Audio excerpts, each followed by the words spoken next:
Oke, shalom semuanya sahabat dewasa muda. Hari ini aku akan sharing kebenaran firman Tuhan yang aku percaya dapat menguatkan setiap kita di situasi kondisi yang kita alami saat-saat ini.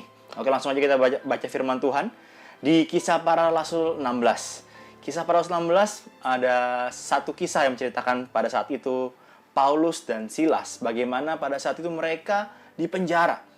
Dan kalau kita lihat, saudara, sama-sama kita lihat yuk di ayat 24-25 bilang seperti ini. Sesuai dengan perintah itu, kepala penjara memasukkan mereka ke ruang penjara yang paling tengah dan membelenggu kaki mereka dalam pasungan yang kuat.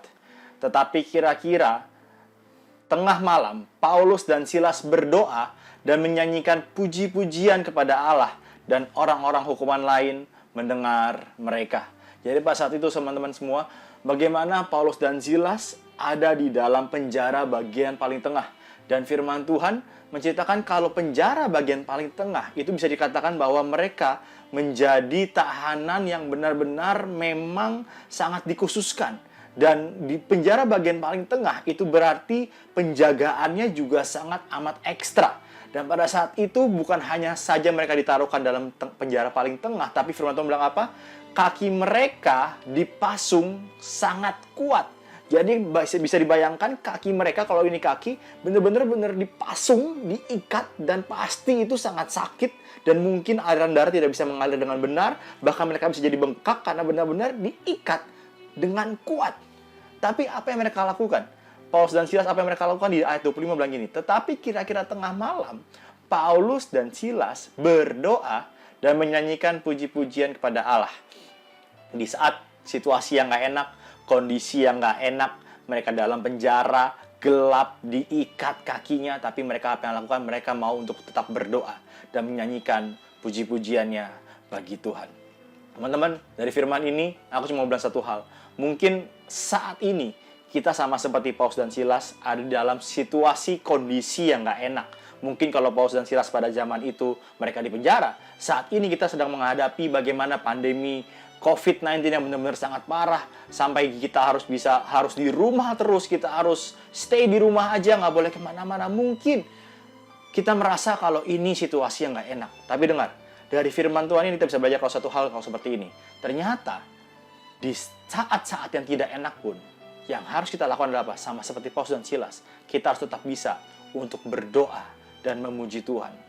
Saya belajar satu hal, nikmati setiap musim yang Tuhan sedang tempatkan. Mungkin sekarang musimnya, mungkin musim di mana keadaan tidak baik, pekerjaanmu nggak baik, mungkin kuliahmu nggak baik, semuanya karena memang nggak bisa kemana-mana, harus di rumah saja. Mungkin engkau sekarang pendapatannya kurang jauh, karena apa? Karena tidak bisa bekerja dengan normal. Tapi dengar, saat engkau tahu ini musim yang Tuhan kasih bagi engkau, harusnya engkau bisa meresponi dengan benar, yaitu apa? Dengan tetap berdoa dan memuji Tuhan. Yang Tuhan cari itu apa? Satu hal yang Tuhan cari adalah kita tetap konsisten untuk bisa melakukan itu. Nggak buru-buru menyerah, tapi kita mau tetap untuk stay apapun yang terjadi. Aku mau tetap menyembah Tuhan. Teman-teman, aku punya kesaksian sedikit. Dulu aku pernah naik gunung.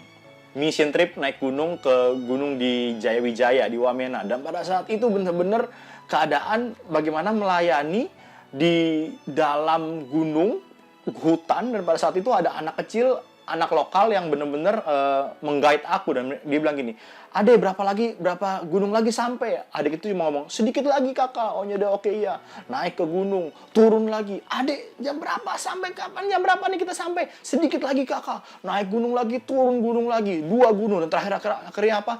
Gerejanya ada di gunung ketiga dan benar-benar di atas sekali. Dan akhirnya dengan segenap tenaga saya coba untuk naik lagi ke gunung, dan akhirnya sampai ke gereja itu. Satu hal, harus konsisten. Kalau nggak konsisten, nggak bisa sampai tujuan dengan selamat. Tuhan mau gini, hari-hari ini, di tengah kondisi yang nggak enak, Tuhan cuma mau adalah satu, kedewasaan rohani kita. Bagaimana kita bisa konsisten, kita nggak bergantung, mungkin selama kita bergantung, harus rame-rame dulu, harus di gereja, harus sama-sama dulu, semuanya harus kumpul semua. Tapi hari-hari Tuhan mau bilang gini, "Hey, ayo, coba kedewasaan rohanimu dipakai hari-hari ini. Tingkatkan lagi dan konsisten lakukan semuanya." Aku percaya di tengah situasi yang gak enak, teman-teman, kalau kita mau sama-sama untuk terus berdoa dan memuji Tuhan secara konsisten, pasti kita akan menikmati kemenangan itu. Amin. Oke, dan di ayat 26 bilang seperti ini. Akan tetapi terjadilah gempa bumi yang hebat sehingga sendi-sendi penjara itu goyah. Dan seketika itu juga terbukalah semua pintu dan terlepaslah belenggu mereka semua. Aku mau bilang satu hal. Gempa bumi mungkin biasa terjadi, tapi gempa bumi yang bisa menghancurkan sendi-sendi penjara, yang bisa membuka engsel belenggu-belenggu mereka adalah gempa bumi yang luar biasa. Satu hal, saat mereka mau konsisten lakukan, ada kemenangan yang Tuhan sediakan.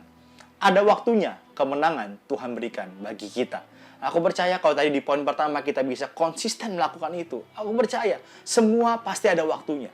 Semua ada musimnya. Musimnya itu semua pasti ada waktunya. Nggak mungkin selamanya. Tapi dengar, saat engkau mau sama-sama konsisten, engkau mau sama-sama untuk terus duduk di kaki Tuhan, terus menyembah Tuhan, aku percaya ada waktunya di mana Tuhan berikan kemenangan bagi setiap kita semua.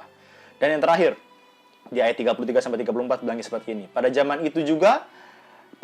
itu juga, kepala penjara itu membawa mereka dan membasuh bilur mereka. Seketika itu juga ia dan keluarganya memberi diri dibaptis, lalu ia membawa mereka ke rumahnya dan menghidangkan makanan kepada mereka. Dan ia sangat bergembira bahwa ia dan seisi rumahnya telah menjadi percaya kepada Allah. Akhir dari cerita ini adalah seperti ini. Pada saat semua penjara sudah dibuka gara-gara gempa bumi itu, akhirnya kepala penjara itu memutuskan untuk dia mau bunuh diri. Karena kenapa? Dia sudah stres. Wah, kenapa ini semua keluar? Tapi akhirnya apa? Pada saat dia mau bunuh diri, Paulus dan Silas menangkap dia. Dan akhirnya apa? Satu hal, mereka bertobat. Saudara-saudara semua, hari-hari ini adalah apa? Adalah kesempatan terbaik untuk menjadi terang karena kita beda. Paulus dan Silas berbeda daripada yang lain. Mereka menyembah Tuhan. Dan akhirnya apa? Terjadi pertobatan. Dan apa? Kepala penjara itu sendiri mau untuk bertobat. Hari-hari ini Tuhan lagi mencari kita yang konsisten dan apa? Berbeda.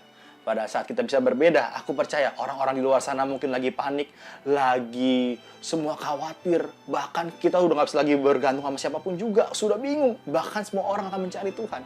Justru lewat kehidupan kita, orang akan lihat, wow, ternyata Tuhan Yesus itu luar biasa.